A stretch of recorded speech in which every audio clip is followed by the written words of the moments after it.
मैयत को गुस्ल देने का सही सुन्नत तरीका क्या है? मैयत को किस तरह गुस्ल दिया जाता है? अभी हम आपको प्रैक्टिकली दिखाएंगे सवाब की नीयत से और सीखने की नीयत से। वीडियो को आखिर तक मुकम्मल देखिएगा। तो चले शुरू करते हैं।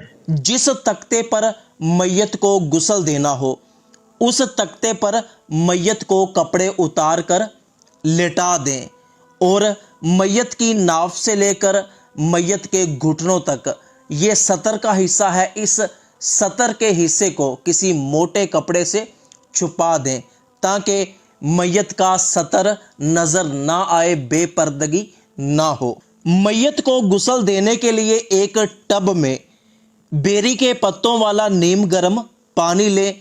मैयत के ऊपर पानी डालने के लिए साथ एक बर्तन, डोंगा वगैरह ले, एक साबुन ले ले और थोड़ी सी रुई ले ले।